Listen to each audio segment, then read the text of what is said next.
ايش منتظر؟ منتظر الفيزا الشتاء. المكتب يا عزيزي خلص كل اوراقه.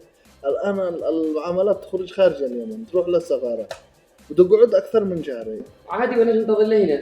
لا تتعب حالك، ممكن تتابع معاملتك عبر تطبيقنا الحجر الاسود، او في حالة وصول معاملتك للمكتب بتوصلك رسالة SMS.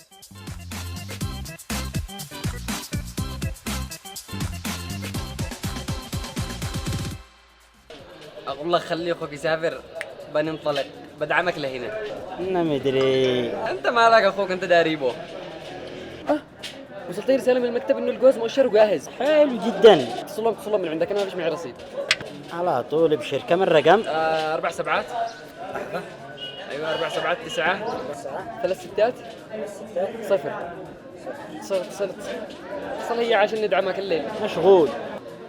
اكيد هو مشغول، اصلا هذا المكتب مليح، اتصلوا له الجن والانس. حاول له مره ثانيه. ايوه حاول يا رب يا رب. ها مو قال ايش قال لك؟ ايوه يرن. الو السلام عليكم. ايوه قلت لي رساله من المكتب انه الجواز حقي مؤشر وجاهز. اسمي اسامه عبد مقبل. الان خلص ولا يهمك، ثواني وانا عندك. يلا مع السلامه. تفضل. خلاص انا بسافر، اخوك بينطلق. تبى شيء انا مسافر.